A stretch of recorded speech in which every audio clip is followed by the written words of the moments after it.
খবর শুনছেন Bardhaman news TV YouTube channel থেকে।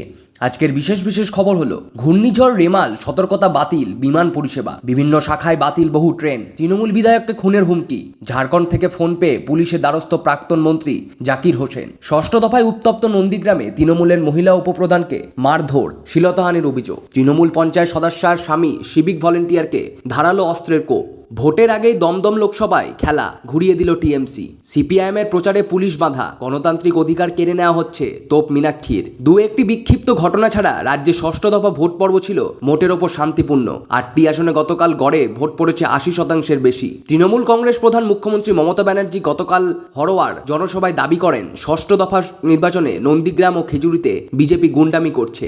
রানীগঞ্জের কুনুস্তরিয়ায় কলিরিয়ারি এলাকায় কুঁয়ো কাটতে নেমে বিষাক্ত গ্যাসে 2 শ্রমিকের মৃত্যু হয়েছে। আসছি বিস্তারিত খবরে। ক্রমশ শক্তি বাড়িয়ে রেমাল পরিণত হয়েছে প্রবল ঘূর্ণিঝড়ে। এরই মধ্যে উপকূলীয় বিভিন্ন জায়গায় ঝোড়ো হাওয়া ও থেমে গেছে বৃষ্টি হচ্ছে। রবিবার মধ্যরাতে বাংলাদেশ ও রাজ্যের উপকূল ভাগে আছড়ে পড়তে পারে। রেমালের জেরে আগামী 3 দিন দক্ষিণবঙ্গ জুড়ে ভারী থেকে অতি ভারী বৃষ্টির সতর্কতা রয়েছে। বৃষ্টির সম্ভাবনা রয়েছে উত্তরেও। মৌসুম ভবনের তথ্য অনুযায়ী রবিবার বেলা 12টায় সাগর থেকে 140 কিলোমিটার দক্ষিণ পূর্ব অবস্থান করছে ঘূর্ণিঝড়টি। বাংলাদেশের খেপুপাড়া থেকে 160 কিলোমিটার দক্ষিণ পশ্চিম এবং ক্যানিং থেকে 150 কিলোমিটার দক্ষিণ পশ্চিম পূর্বে অবস্থান। ক্রমশ উত্তর দিকে অগ্রসর হওয়ার রেমাল আরও তীব্র হয়ে বাংলাদেশ অতিক্রম করে রবিবার মধ্যরাতে আছড়ে পড়বে। সেই সময় হাওড়ার গতিবেগ থাকবে ঘন্টায় 110 থেকে 120 কিলোমিটার। বন্ধ থাকবে বিমান পরিষেবাও। রেমাল আতঙ্কে রবিবার দুপুর 12টা থেকে সোমবার সকাল পর্যন্ত কলকাতা বিমানবন্দর থেকে বিমান চলাচল বন্ধ রাখা হয়েছে। নিয়মিত খবর শুনতে আমাদের চ্যানেলটিকে সাবস্ক্রাইব করুন। ফিরে আসছি পরবর্তী খবরে। মুর্শিদাবাদ জেলার জঙ্গিপুরের তৃণমূল বিধায়ক জাকির হোসেন খুনের হুমকি পাচ্ছেন ফোনে। সেই উড়ো ফোন নাকি আসছে ঝাড়খণ্ড থেকে। শনিবার এমনই অভিযোগ নিয়ে মুর্শিদাবাদের সুতি থানার দ্বারস্থ হয়েছেন তৃণমূল বিধায়ক তথা রাজ্যের প্রাক্তন মন্ত্রী। বিধায়কের ঘনিষ্ঠ সূত্রে খবর, দুদিন ধরে তৃণমূল বিধায়ককে তার ব্যক্তিগত হোয়াটসঅ্যাপ নাম্বারে ক্রমাগত একটি বিশেষ নাম্বার থেকে ফোন করে গালিগালাজ এবং হুমকি দেওয়া হচ্ছে। সূত্রের খবর, বিধায়ককে প্রাণে মেরে ফেলার হুমকিও দিচ্ছে অজ্ঞাত পরিচয় দুষ্কৃতীরা। গোটা ঘটনায় আতঙ্ক হয়ে পড়েছেন জাকির, তাই তিনি পুলিশের দ্বারস্থ হয়েছেন। এই অভিযোগ প্রসঙ্গে জেলা পুলিশের এক কর্তা জানান, ঝাড়খণ্ডের একটি নম্বর থেকে ফোন এসেছিল, তাই ইতিমধ্যে চিহ্নিত করা হয়েছে। অভিযুক্ত ব্যক্তিকে ধরার জন্য সমস্ত চেষ্টা চালাচ্ছে পুলিশ। এ নিয়ে জঙ্গিপুর পুলিশ জেলার সুপার আনন্দ রায় আনন্দবাজার অনলাইনকে বলেন, তৃণমূল বিধায়কের লিখিত অভিযোগের ভিত্তিতে ইতিমধ্যে তদন্ত শুরু করেছে পুলিশ। প্রাথমিক তদন্তে জানা গিয়েছে ঝাড়খণ্ডের কোনো একটি নাম্বার থেকে বিধায়ককে ফোন করা হয়েছিল। আর বিধায়ক জানান, এমন বেশ কয়েকটি উড়ো ফোন পেয়েছেন তিনি। তার কথায় বেশ কিছু থ্রেট কল, হুমকি ফোন পেয়েছিল। বিষয়টি পুলিশকে জানানো হয়েছে, তারা তদন্ত করে দেখবে। ষষ্ঠ দফা ভোটের আগে থেকে উত্তপ্ত নন্দীগ্রাম। বিজেপি কর্মী রথিবালা আরি খুনের ঘটনায় উত্তপ্ত পরিস্থিতি ছিল এলাকায়। শনিবারও বিক্ষিপ্ত অশান্তি দেখা গেল। দিনের শেষে নন্দীগ্রাম তৃণমূলের উপপ্রধানকে মারধর এবং শ্লীলতাহানির অভিযোগ উঠল। যথারীতি অভিযোগের তীর বিজেপির দিকে। নন্দীগ্রাম 1 নম্বর ব্লকের শমশাবাদ গ্রাম পঞ্চায়েত এলাকার আমগেছিয়া 197 নম্বর বুথের ঘটনা। শামশাবাদ গ্রাম পঞ্চায়েতের উপপ্রধান রাত্রি মণ্ডল সহ তার বাবা এবং বেশ কয়েকজন তৃণমূল কংগ্রেস মহিলা ও পুরুষ কর্মীকে মারধর করা হয় বলে অভিযোগ। তৃণমূলের অভিযোগের তীর এই এলাকার বিজেপির মণ্ডল সভাপতি গৌতম দাস ও তার সহকর্মীর বিরুদ্ধে। রাত্রির অভিযোগ, ভোট কেন্দ্র থেকে বেরোনোর সময় তার শ্লীলতাহানি করা হয় এবং মারধর করা হয়। সাংবাদিকদের পোশাক ছিঁড়ে দেওয়া কথা বলেন তৃণমূল নেত্রী। তার বাবাকেও মারধর করে জামা কাপড় ছিঁড়ে ফেলা হয়। উপপ্রধান রাত্রি বলেন, শুভেন্দু অধিকারীর মাফিয়ারা দিনে দুপুরে আমাকে এবং আমার বাবাকে খুন করার চেষ্টা করছে। তৃণমূল পঞ্চায়েত সদস্যের স্বামী সিভিক ভলেন্টিয়ারকে ধারালো অস্ত্র দিয়ে কোপ মারার অভিযোগ। শান্তিপুর থানার গয়েশপুর পঞ্চায়েত সগুনা এলাকার ঘটনা। শান্তিপুর স্টেট জেনারেল হাসপাতালে ওই সিভিক ভলেন্টিয়ার চিকিৎসাধীন। রাজনৈতিক বিবাদের কারণে তাকে ধারালো অস্ত্র দিয়ে হামলা করা হয়েছে বলে অভিযোগ ওই ভলেন্টিয়ার্সের।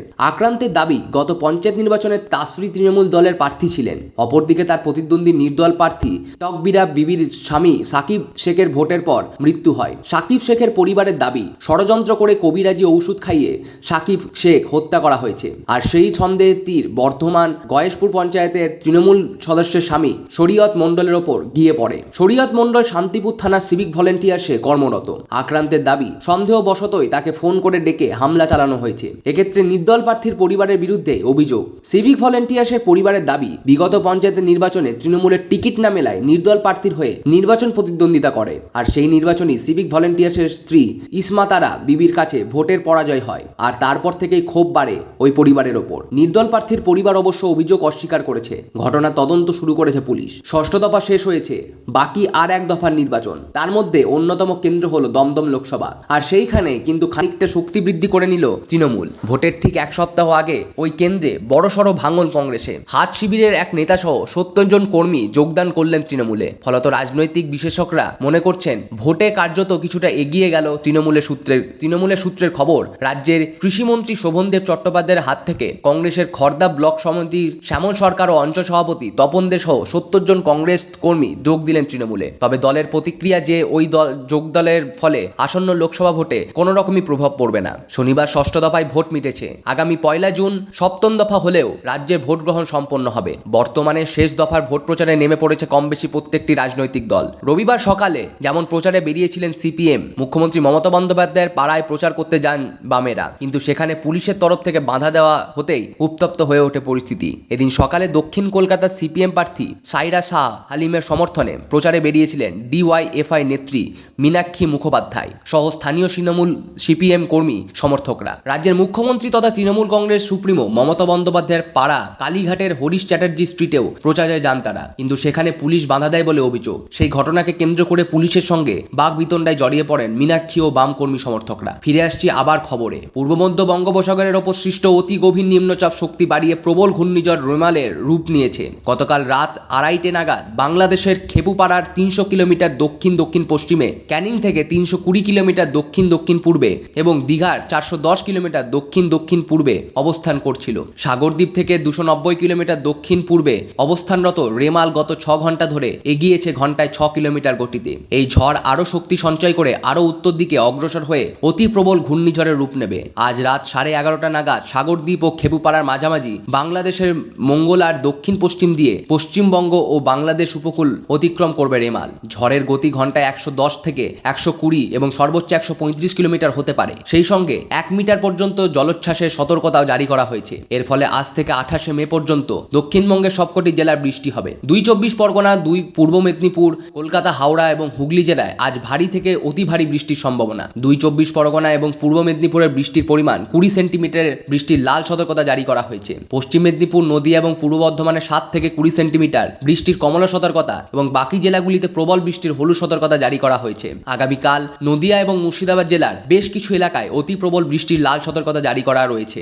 এর সঙ্গে হাওয়ার গতিবেগ হতে পারে ঘন্টায় 80 কিলোমিটার প্রতি ঘন্টায়। বীরভূম, পূর্ব বর্ধমান, হুগলি, উত্তর ও দক্ষিণ পরগনা, হাওড়া এবং কলকাতায় ভারী থেকে অতি ভারী বৃষ্টির কমলা সতর্কতা জারি করা হয়েছে। বাকি জেলাগুলিতে ভারী বৃষ্টির পূর্বাভাস। 28 তারিখ মঙ্গলবার ভারী থেকে অতি ভারী বৃষ্টির লাল সতর্কতা থাকবে কোচবিহার, জলপাইগুড়ি ও আলিপুরদুয়ার জেলায়। দার্জিলিং, কালিম্পং ও 2 দিনাজপুরে জারি থাকছে কমলা সতর্কতা। এদিকে এই ঝড়ের প্রভাবে সমুদ্র উত্তাল থাকবে। রেমাল স্থলভাগে আছড়ে পড়ার সময় বাংলাদেশ এবং পশ্চিমবঙ্গের উপকূলীয় এলাকায় 1 মিটার পর্যন্ত জলোচ্ছ্বাসের সম্ভাবনা। আগামীকাল পর্যন্ত মৎস্যজীবীদের সমুদ্রে না যাওয়ার পরামর্শ দেওয়া হয়েছে। সাম্প্রতিক অতীতে বঙ্গোপসাগরে আইলা, বুলবুল, আমফান বা ইয়াসের অভিজ্ঞতা থেকে উপকূলবাসীদের অনেকের মধ্যে আসন্ন ঘূর্ণিঝড়ের প্রভাবের সম্পর্কে আশঙ্কা তৈরি হলেও আলিপুর আবহাওয়া দপ্তরের তরফে জানানো হয়েছে উপকূলে ঝড়ের গতিবেগ ঘন্টায় 120 বা তার বেশি থাকলেও তা কখনোই আমফানের মতো বিধ্বংসী চেহারা নেবে না। আলিপুর আবহাওয়া দপ্তরের এরিয়া সাইক্লোন ওয়ার্নিং সেন্টার প্রধান হাবিবুর রহমান বিশ্বাস আকাশবাণীকে বলেন, কাঁচা বাড়িগুলি ক্ষতিগ্রস্ত হবার সম্ভাবনা বেশি। ঘূর্ণিঝড় রেমালের সতর্কতা হিসাবে পূর্ব রেলের শিয়ালদা ডিভিশন আজ ও আগামীকাল মোট 48টি ইএমইউ লোকাল বাতিল করেছে। এছাড়া আগামীকাল 5টি ইএমইউ লোকালের সময় সূচি পরিবর্তন করা হচ্ছে। উদ্ভূত পরিস্থিতিতে আরও কিছু ট্রেনের সময়সূচির পরিবর্তন হতে পারে বলে পূর্ব রেল সূত্রে খবর। নন্দীগ্রামের একটি বুথের ছবি দেখিয়ে ছাপ্পা ভোট চলার যে অভিযোগ করেছিল দেবাংশু, তা ঠিক নয় বলে জানিয়ে দেয় মুখ্য নির্বাচনী আধিকারিকের দপ্তর। গর্বেতায় বিজেপি কর্মী সমর্থকদের শাসক দলের লোকজন ভয়ে দেখাচ্ছে বলে অভিযোগ পেয়ে ঝাড়গ্রামের বিজেপি প্রার্থী প্রণত টুডু গতকাল সেখানে গেলে গ্রামবাসীরা বিক্ষোভ শুরু করে। চলে ইট বৃষ্টি। ইটের আঘাতে মাথা ফাটে প্রার্থীর এক নিরাপত্তা কর্মীর। পরিস্থিতি সম্পর্কে নির্বাচন কমিশন অ্যাকশন টেকেন রিপোর্ট তলব করে। এদিকে গত সন্ধ্যায় ভোট পর্ব মিটে গেলে গড়বেতা গ্রামীণ হাসপাতালে চিকিৎসা করিয়ে প্রণত টুডু বেরিয়ে যাওয়ার পরই সেখানকার বিধায়ক উত্তরা সিংহ হাজরা হাসপাতালে পৌঁছান। পুলিশের উপস্থিতিতে সেখানে দাঁড়িয়ে থাকা বিজেপি কর্মীদের উদ্দেশ্যে তিনি অভাব্য আচরণ করে বলে অভিযোগ। এদিকে গতকালের ভোট পর্বে রাজ্যের মুখ্য নির্বাচনী আধিকারিকের ভূমিকা নিয়ে প্রশ্ন তুলেছে বিজেপি। দলের মুখপাত্র রাজ্যসভার সাংসদ শ্রমিক ভট্টাচার্যের অভিযোগ, তৃণমূল কংগ্রেস হয়ে কাজ করছে আরিজ আফতাবের দপ্তর। সিপিআইএম রাজ্যে সম্পাদক মোহাম্মদ সেলিমের অভিযোগ, ভোট কেন্দ্র এবং রাজ্যের শাসক দল যার যেখানে ক্ষমতা বেশি সে সেখানে জোর জুলুম করছে। তৃণমূল কংগ্রেস প্রধান মুখ্যমন্ত্রী মমতা ব্যানার্জি গতকাল হরোয়ার জনসভায় দাবি করেন, ষষ্ঠ দফার নির্বাচনে নন্দীগ্রাম ও খেজুরিতে বিজেপি গুন্ডামি করছে।